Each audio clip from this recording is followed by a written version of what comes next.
السلام علیکم دوستو، حضرت طارق بن زیاد نے اندلس کے میدان جنگ میں اللہ پاک سے ایک دعا مانگی تھی، جسے علامہ اقبال رحمۃ اللہ تعالی علیہ نے اشعار میں کچھ اس طرح سے پرویا ہے، آپ بھی سنیں۔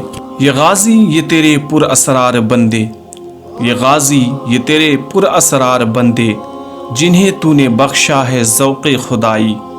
دو نیم ان کی ٹھوکر سے صحرا و دریا، دو نیم ان کی ٹھوکر سے صحرا و دریا، سمٹ کر پہاڑ ان کی ہیبت سے رائی۔ دو عالم سے کرتی ہے بیگانہ دل کو، دو عالم سے کرتی ہے بیگانہ دل کو، عجب چیز ہے لذت آشنائی۔ شہادت ہے مقصود مطلوب مومن، شہادت ہے مقصود مطلوب مومن، نہ مال غنیمت نہ کشور کشائی۔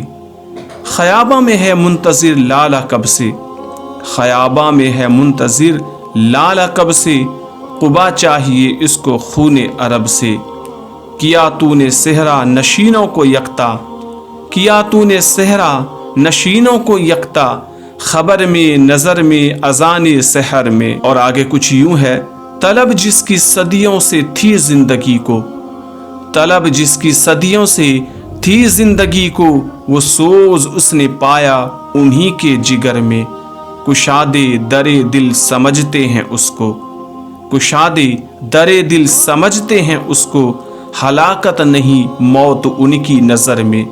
دل مرد مومن میں پھر زندہ کر دے، دل مرد مومن میں پھر زندہ کر دے، وہ بجلی کی تھی نعرہ لا تذر میں۔ عزائم کو سینوں میں بیدار کر دے، عزائم کو سینوں میں بیدار کر دے، نگاہ مسلمہ کو تلوار کر دے، نگاہ مسلمہ کو تلوار کر دے۔